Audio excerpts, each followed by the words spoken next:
Good morning, Mr. K. How are you today? Good morning, Rato. I'm great, and it's awesome to be on your television. Great to be Thank here. you. Welcome to Suero TV, our YouTube channel for Suero. Emma, I look forward to the conversation. Yes, thank you for waking up really early in the morning for this. I really appreciate it.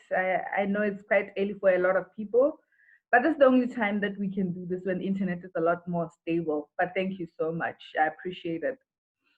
Understandable, not a problem at all. Era. So, can you please introduce yourself and please tell our listeners and our people who are watching at home or wherever they're watching from who you are, and then I'll tell them why you are here. Okay. My name is Oabona Michael Khemonyani. I'm an entrepreneur, and we run 3 operations. We've got Innolead Consulting, which has been around for the past 18 years or so, delivering business consulting, project management, strategy consulting, performance management, and so forth. We also have an academy that does training, corporate training, short-term, project management as well. We also have another entity called Digital High Technologies, formerly GDS Botswana, which we acquired about 2 years ago. And its focus is on delivering innovative ICT solutions to the Botswana market and regionally. And our current focus has been on the telco sector, where we provide wireless network technologies, equipment to telcos, and also support to that infrastructure in terms of maintenance and SLAs. The third operation is it's a passion from my childhood, an influence of my grandfather, which is cattle breeding. So we also have farming operation where we farm cattle, a bit of small stock as well, but largely it's cattle where we do Simbra type and Shabre type livestock and a little bit of a stud breeding program at our Sandfelds and Banyana Molopo farms. Right. So yeah, so those are the 3 operations which we run, which I look after with an awesome team that we've got. Yeah. And it's a very exciting, I long discovered my entrepreneurial juices, and it's been a very fantastic journey for the last 20 years or 25 years actually, since I moved from corporate to go to the exciting area of entrepreneurship.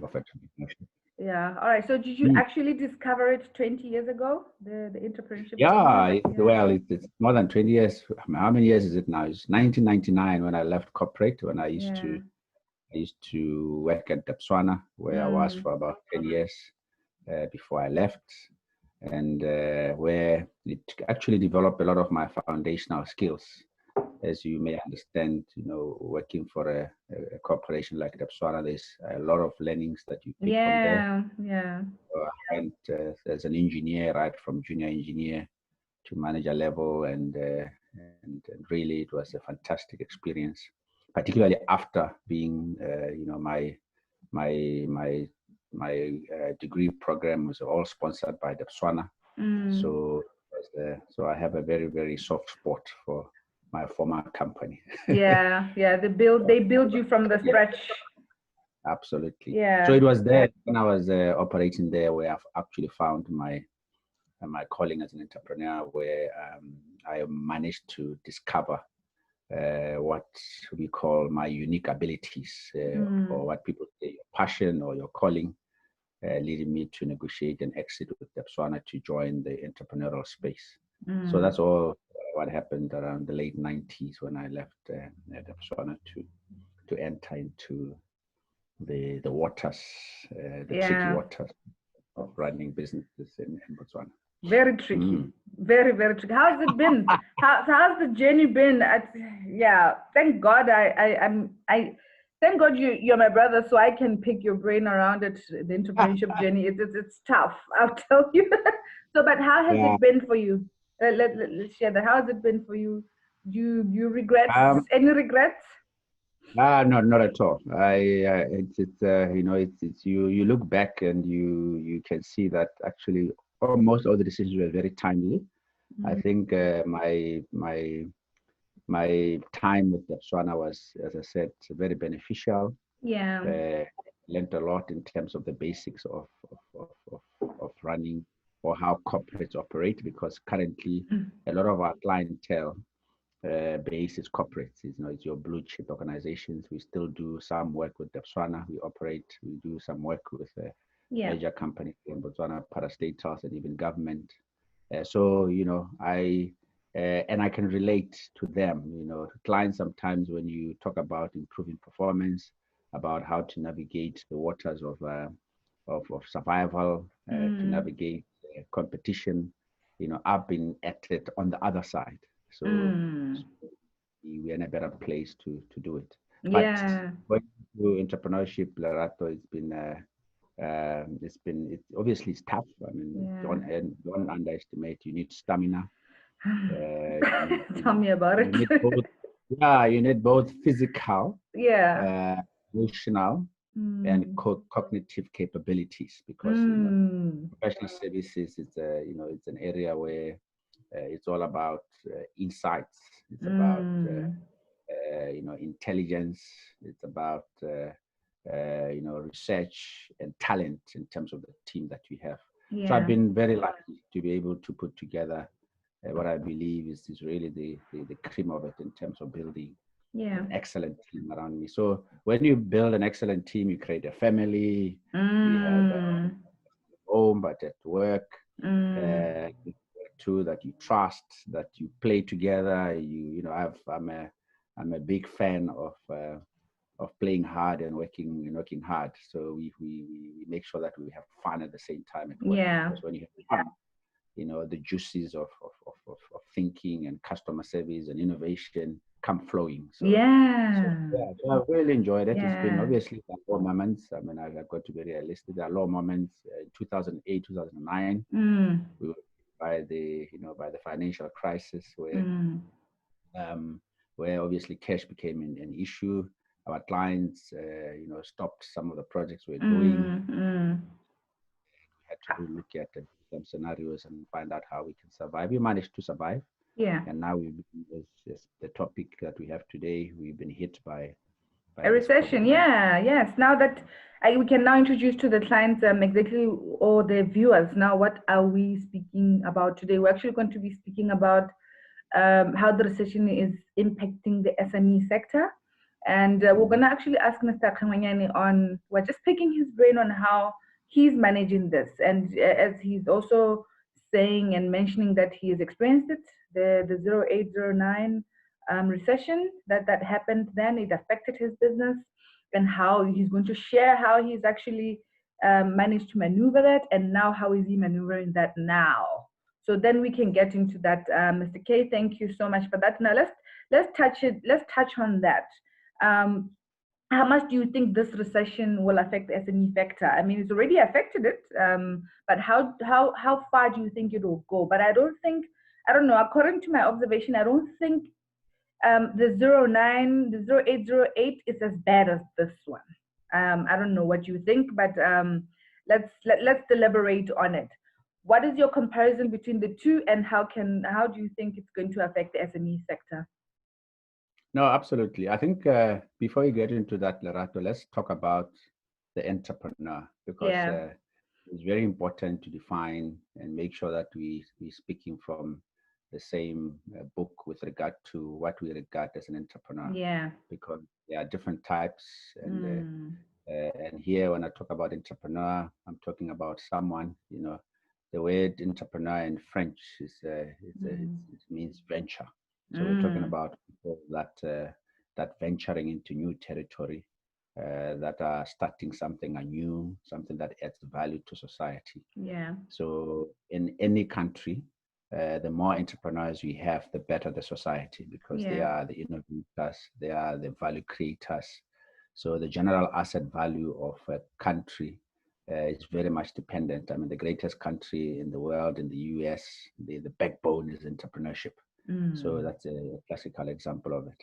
But the important thing, Lerato, is going back to what is an entrepreneur. My definition and what I believe to be true entrepreneurs are the people that ask two questions before they get into entrepreneurship.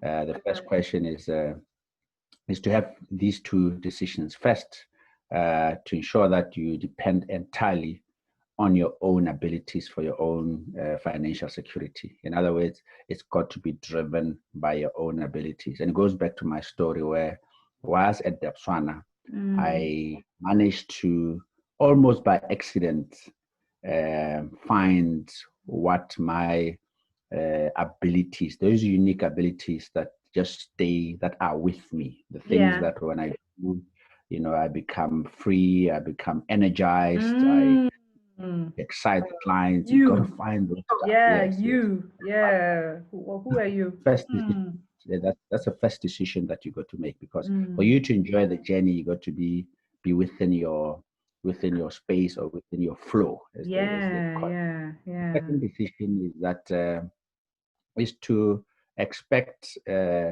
opportunities in life only after you have added value somehow. And this is a big one, Lerato, because a lot of people, want freebies. They want things which are easy and so forth. In what we do in professional services, the client has to feel that whatever you've done, the reports, the insights, the actions, the strategies you've developed for that company will grow the company from one area to the next in terms of growth, efficiencies. They have to see clear value in what we've added. So only then will they pay for you. Will they pay for the service?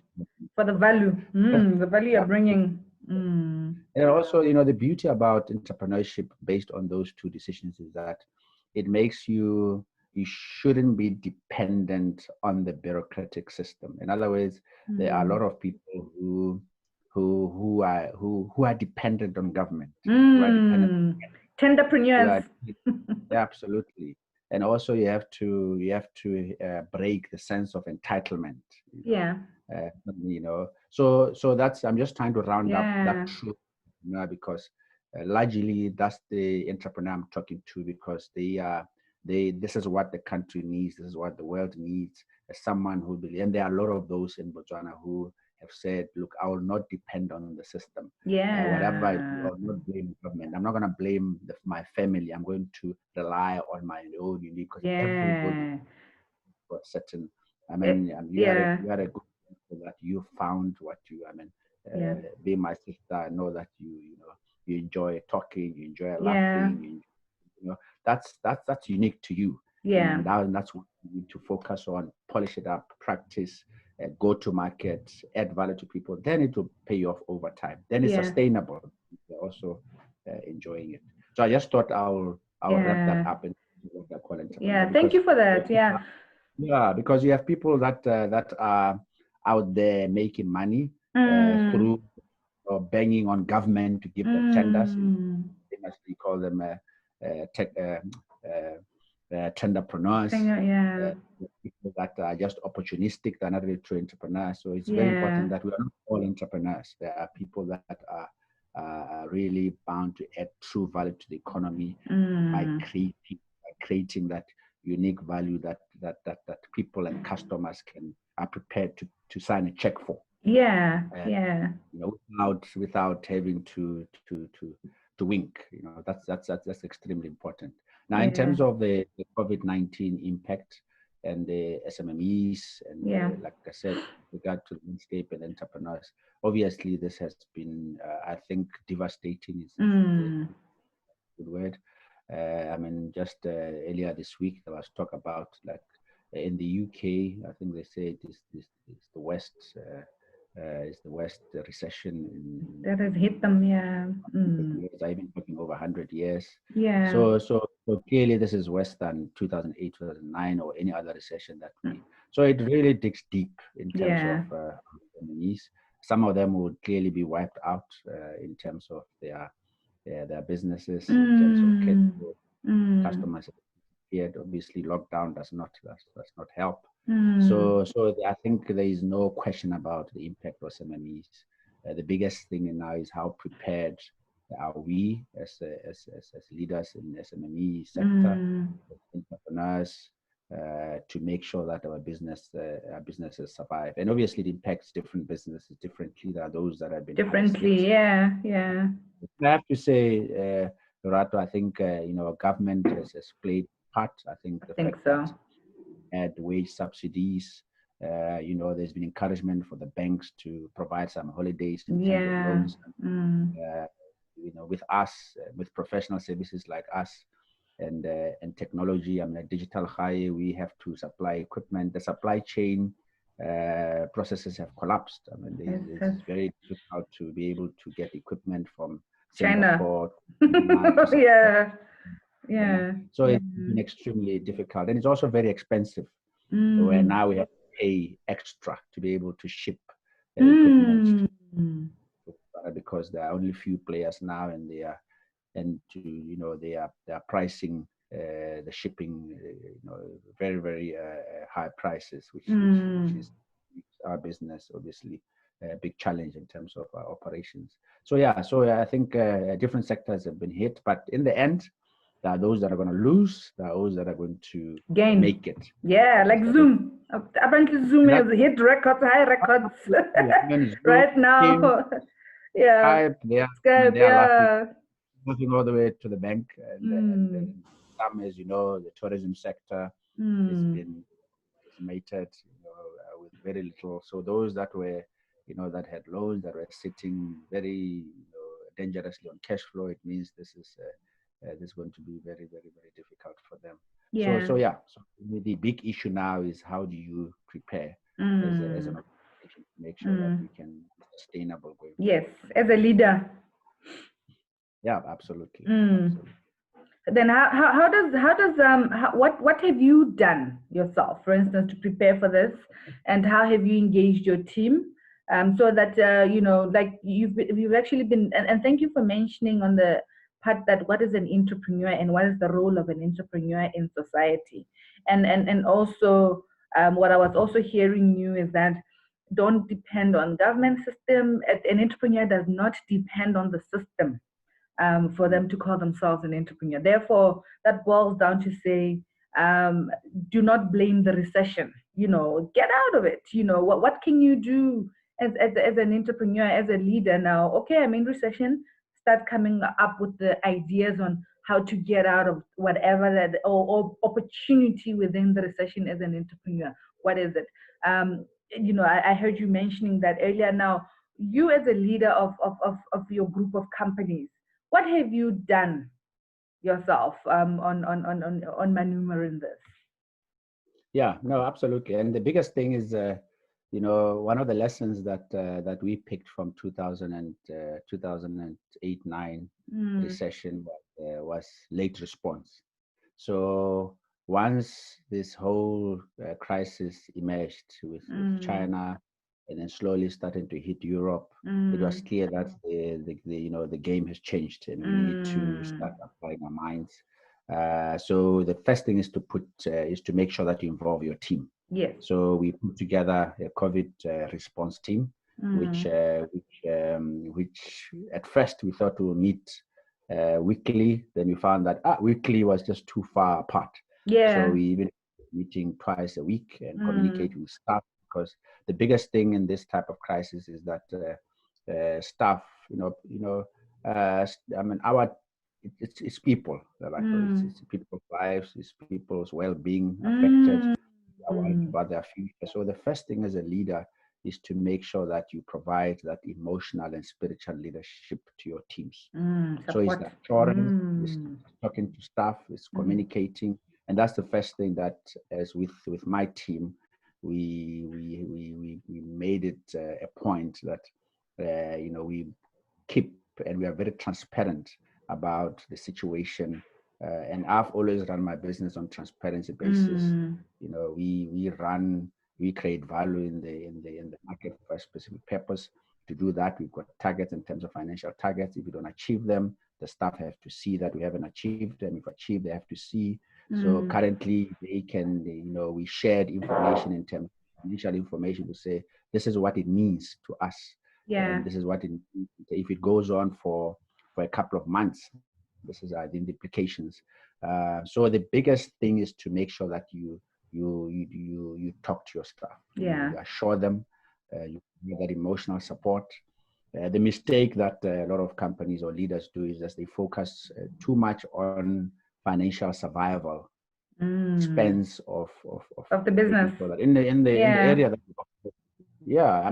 that we operate, Lorato, it operates on talent. It is the people that drive the business. As you know, we sell at Innolead, we sell time. So we sell time. That's time clients have to pay for. So the people that apply that time have to be talent for clients to be able to appreciate. So the biggest thing is that we don't want to lose our talent during this period. So like a team, I mean, the example is you got a soccer team. You are losing the game. You are losing the game at halftime. The captain has to call the team together, do a pep talk about how we're gonna. It's got to be an emotional re-strategize. Yeah. Even when, and then the big thing is that staff are prepared to put sacrifices. Because you engage in them. Yeah. They know that they're with leadership. There's transparency. There's trust. Then they're going to put extra mile. For instance, right now, with now having to work, but being. There has to be an element of trust. The Barakwala paying, and we're still getting our wages. It means that you have to put in the time. When we start investing in online infrastructure, you're not using that online infrastructure to start watching series and or other things. So there's got to be an element of trust. So if you put that trust and discuss with staff, really it's much easier to pull through, even if there are difficulties. Then staff can come to the part when you say, guys, maybe yeah.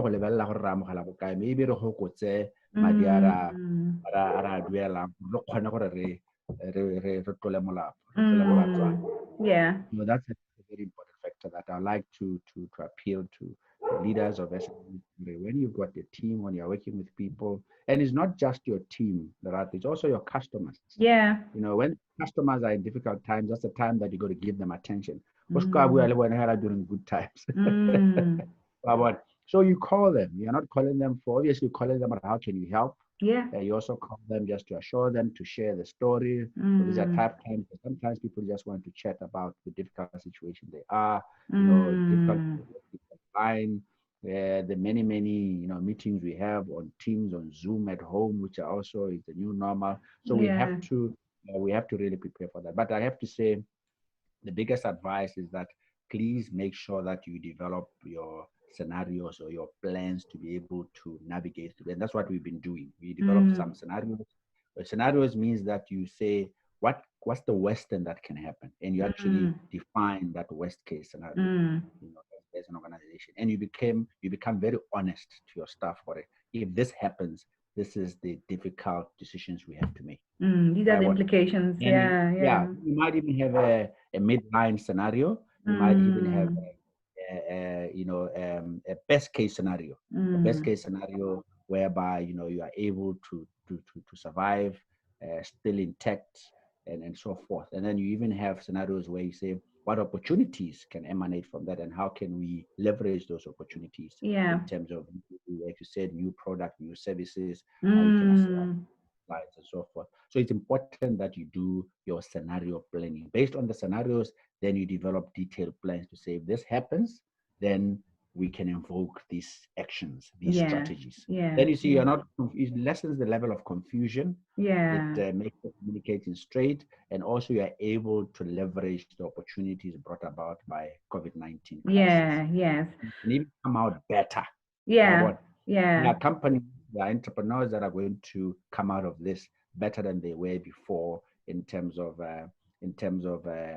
innovation, and it depends on how they develop their scenarios and how they still look positive and look outside and see how they can survive. But I have to say, the important thing is that emotional leadership that I talk about, because if you have the emotional leadership, people are still able to think innovatively during the crisis. Yeah, but not frustrated. Okay, yeah. So Mm. basically, then you're able to tap into the creative juices of your team if you actually Absolutely. now assure them that, guys, we are in this together. This is what is Yeah. happening. Let's be creative and see what to do. Go to you even engage them on the this is what's happening revenue wise as well. You know, customers have paused, there's so so when you actually engage them, then they also get to be involved in the conversation. They don't feel like you don't care and you just sidelining them, or maybe you are also panicked. You know, it's best they don't feel that you are panicked, but they feel like, okay, we are in this together. Let's plan this together, and then they get into the creative juices. Yeah, Yeah, absolutely. so what is your lesson with this, particularly on the working from home? Because I was actually just thinking the other day that maybe this thing of having to clock into the office all the time is overrated. What do you think? People can actually work from home, and also I guess strategies with companies can now change towards output. People now just work is based on output, and you're paid on output, as to being paid by sitting on the chair, 8 to 5, whether the work is done or not. I was actually having this conversation with a friend of mine in the UK that they are also shifting. That company is also shifting towards him sitting there from 8 to 5, and the only productive time that he had there was 3 hours. So they're actually paying him for 3 hours, and the company, but then they just want you to sit there whether you are productive or not. It's neither here or not. So is it not best to now probably now re-strategizing and seeing whether now this clocking in at the office is not sustainable? It's not necessarily the best way to do things. No, absolutely, Lerato. Yeah. And sorry, I think the signal is getting a bit heavy there. I keep on losing you. Yes. But, Yeah. but you're right. I think the big thing is that we have to prepare for the new normal. And Mm. there was a bit of rehearsing of some of that new normal during the COVID period. Rehearsing meaning, people have actually found out what actually working from home is actually workable. It works. Now, I have to say, yes. I mean, obviously, it depends also on the type of industry. I mean, Business. Yeah. if in the tourism industry or leisure Mm. industry, you want to be there for your clients. Yeah. But our industries like ours, where we do professional services, where we work on Mm. deliverable based, on research, on report writing, on communication, we have a culture, for instance, at Innolead, where we are very results oriented organization. It doesn't really Mm. matter where Where you're you're working from. working from, as long as the job is done. Yeah. And then Yeah. again, you have to emphasize the trust factor. As leaders, you got to learn to trust your employees, because if you don't Yeah. trust them, then Yeah. people that when you build a culture of very little trust, Mm. the employees will give you exactly what you're looking for. They will make sure that they do things that are untrustworthy. It just But trickles if you, down. yes, Yeah. you got to give them the space, show them that Mm. you trust them. They will make sure that they invest the time that's required. So yes, online platforms, as you said, in terms of working from home, that's going to become quite a big normal. Online, in terms of education, I think we're going to see a lot of ramping up in terms of education that's done online. I know right now there are a lot of free online courses. A lot of people Mm. have used the opportunity, spending a lot of time at home to do some online courses. So that's going Mm. to become quite a big norm in terms of going online. So yeah, so it's Mm. going to, obviously it's got its own disadvantages. I think we're discussing with some friends that, hey, can't a lot to halla batho yaanong, you're talking to Yeah. I mean, humans are social people. beings. Yeah. In the end, you need to, you need to be able to, we are human beings. We're social animals. Mm. You want to touch, you want to hug, you want to, Mm. Yeah. smell somebody, you Yeah. want to Mahuko just amo laugh. matlong. Absolutely. Yes, no come at home. So those are the things that we also miss, because simply because we are humans. So Yeah. I think there's a space for some of these interventions in terms of honor. But in the end, we still need to remember that we are social animals, and that's very important to people's well-being. So it can be, we can't take it too far.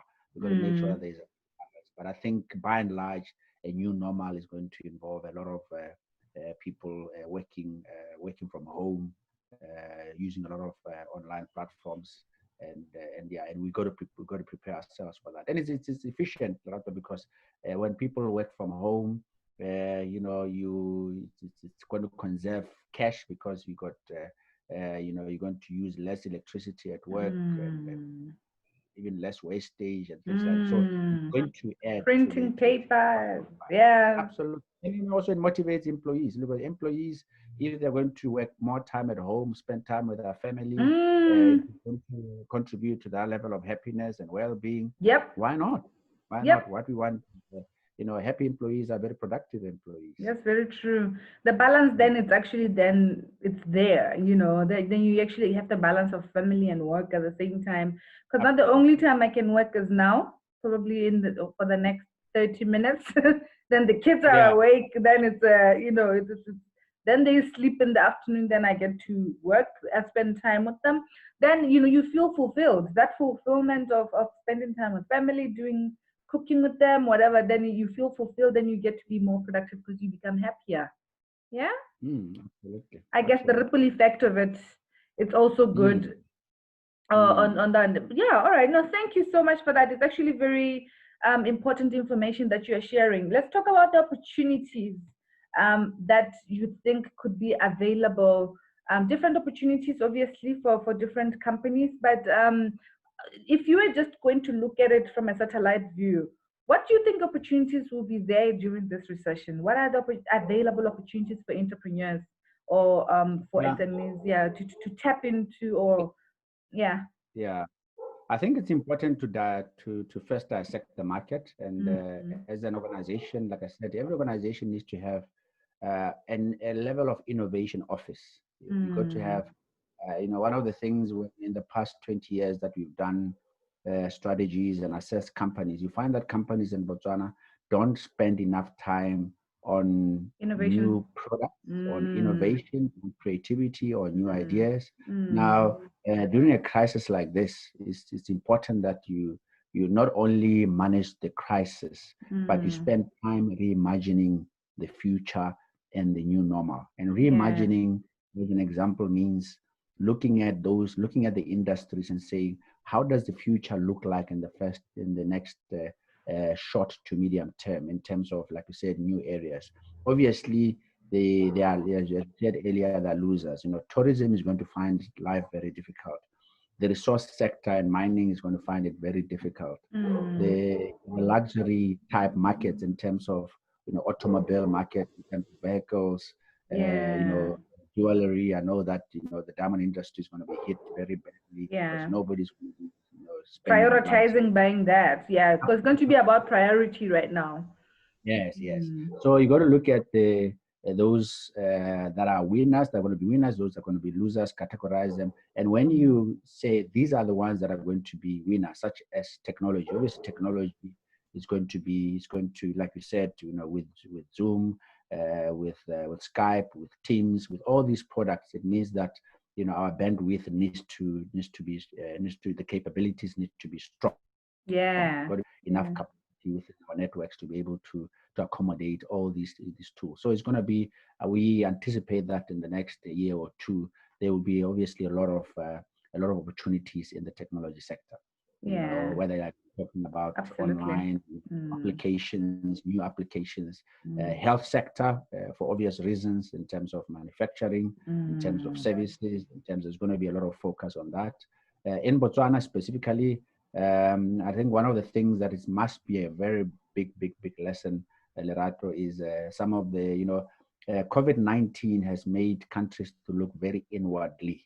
Mm, We can argue whether it's for good or for bad, but obviously how le mm, o simolola o lebelela mo gaeno pele wa bona fela mm, ka America a simolola a tswalela batho ba tswang ko ntle re bo mm, mahatsa a simolola anong a lebala gore go na le European Union ba simolola ba itumelela mm, ba bona. mm. So, go motho go thebe phatso. Now, in Botswana, we've had this heavy reliance on South our, I think, Africa. our Mm, in terms of agricultural produce, in terms of other manufacturing areas, even self-dependency when it comes to mm. fuel supplies, security of supplies when it comes to fuel. Those are the areas that I think we've been exposed for it. What Yeah. if South Africa borders for a very long time? We can't even Yeah. get fuel transported into the country, and we're not ready. with regard to strategic resources for Yeah. fuel. Yeah. So there are opportunities obviously on that energy front in terms of, depends obviously how government maneuvers in that space. Agriculture, we are, we are getting almost, as the statistics go, over 80 or whatever percentage of our food supplies from South Africa, which obviously Africa closed borders and we can't even have onions.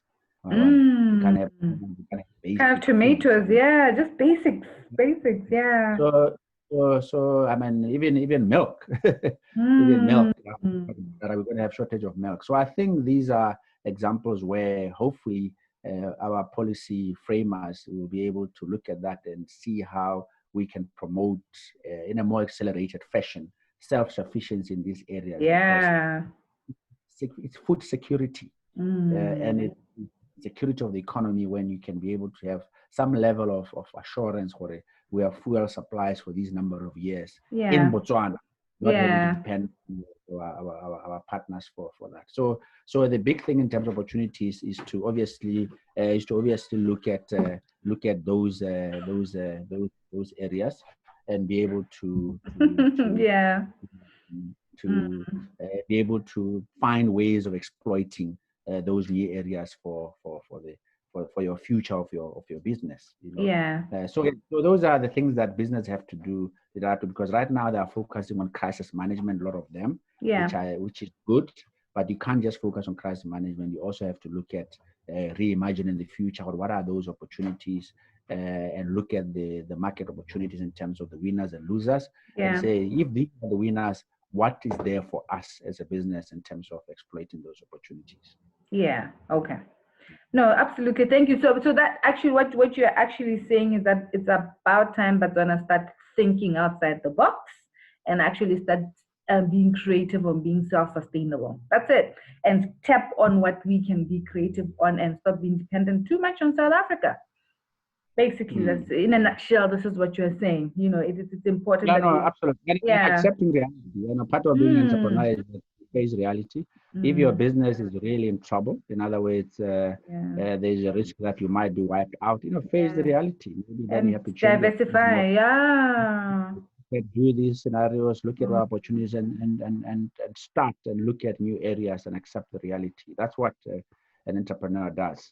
True entrepreneur does. You face the realities, because globally, disasters do happen in business. I mean, the most dramatic example is obviously Steve Jobs. If you recall, he started a company. He was fired from his own company. His own company. I remember they kicked him out.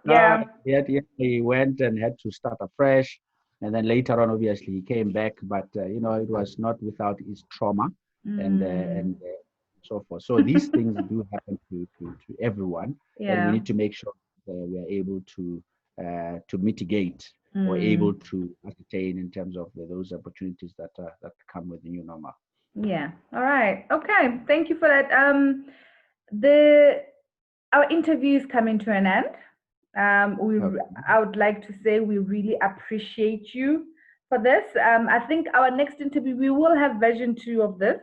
The reason why we need to end it now is that the internet stability, I know it's going to start. Yes, I can see that. Yeah, it's going to start buffering very soon now, because that's why we have to start early, so that at least we can catch it while it's still good. But Mr. K, we're really, really appreciative of your knowledge and sharing what you are doing for your business. And I believe other entrepreneurs out there as well, they have actually taken something from this on how to help their employees, how to handle the team, and how to be innovative, start getting into the innovation juices of your team, as well as trusting employees. The trust factor, you kept repeating it over and over again, that you need to be able to trust them so that they can be responsible and actually know that the leader trusts them, and they need to be responsible while they're working from home and do what they need to do. So another one that I wanted us to just Mr. K, is what encouragement can you encourage them right now? What's your last word on the way forward? I know a lot of people are sitting at home just wondering, hey, because I know the government can only do so much, in terms of helping with subsidies. They can only do so much. And, people are already just, I know people are already feeling, okay, what is going to happen, and it's also Mm. important to also remember it's not going to be the same. I know we are all thinking things are going to get back to normal the minute we open. It's not going to be the same. Just a word of encouragement for our entrepreneurs out there when we are closing this down, closing this up, our Yeah, conversation. no, yeah, no, absolutely, Lerato. I think that's important, and I hope entrepreneurs and SMEs out there, they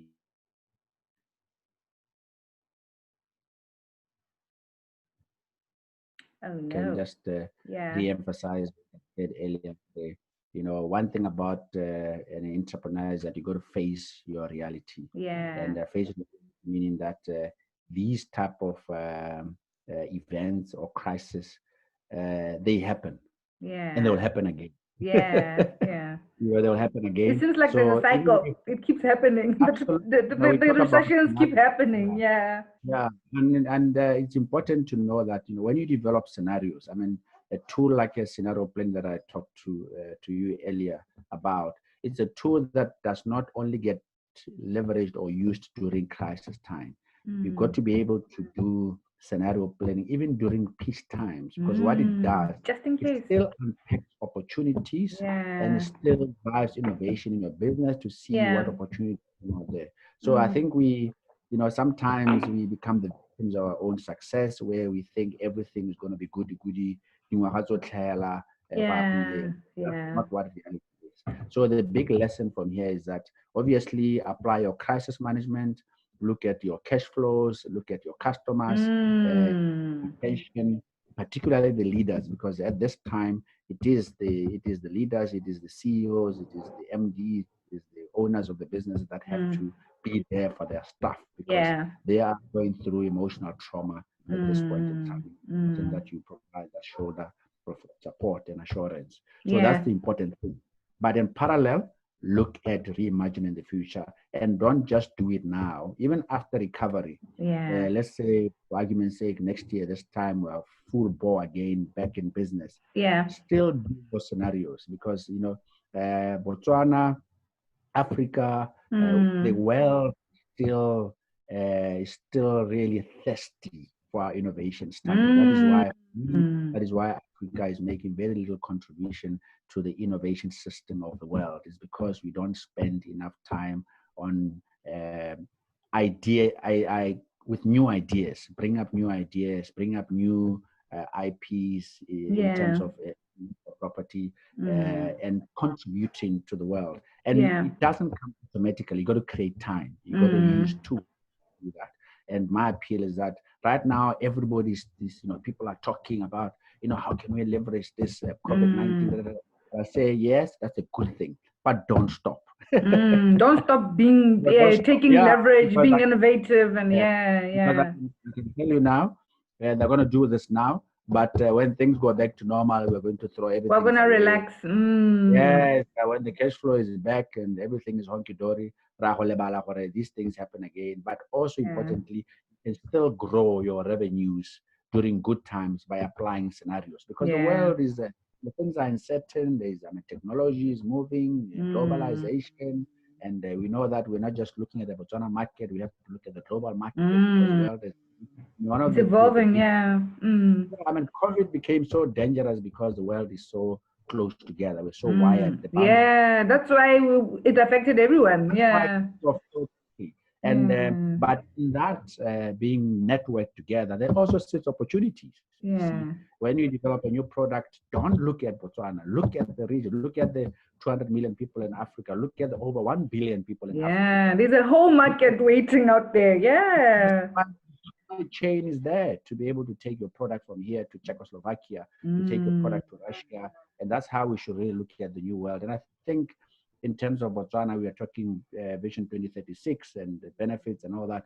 These are the areas that will really drive us to that beautiful picture of 2036, when we have Yeah. low Yeah. income, high income status economy. Yeah. So I Okay. hope that. that's something to note for the SMEs and business leaders out there. Yeah. All right. No, thank you so much. We will have version 2 of this, and now the version 2 of it, I would like us to focus on the happiness and wellness. I know that's an area you're also you're also passionate about. I'd like to us to focus on that, on happiness and wellness, particularly at organizational levels and at individual level as well, and how that impacts your productivity and running of a business as well. All right, thank you so much, Mr. K. I hope the entrepreneurs have benefited from this. They will ask a few questions for our next session. If anything, then I'll definitely jot them down. Thank you so much for this. It's been a pleasure. Thank you so much. You're welcome. The same to you. Okay, bye.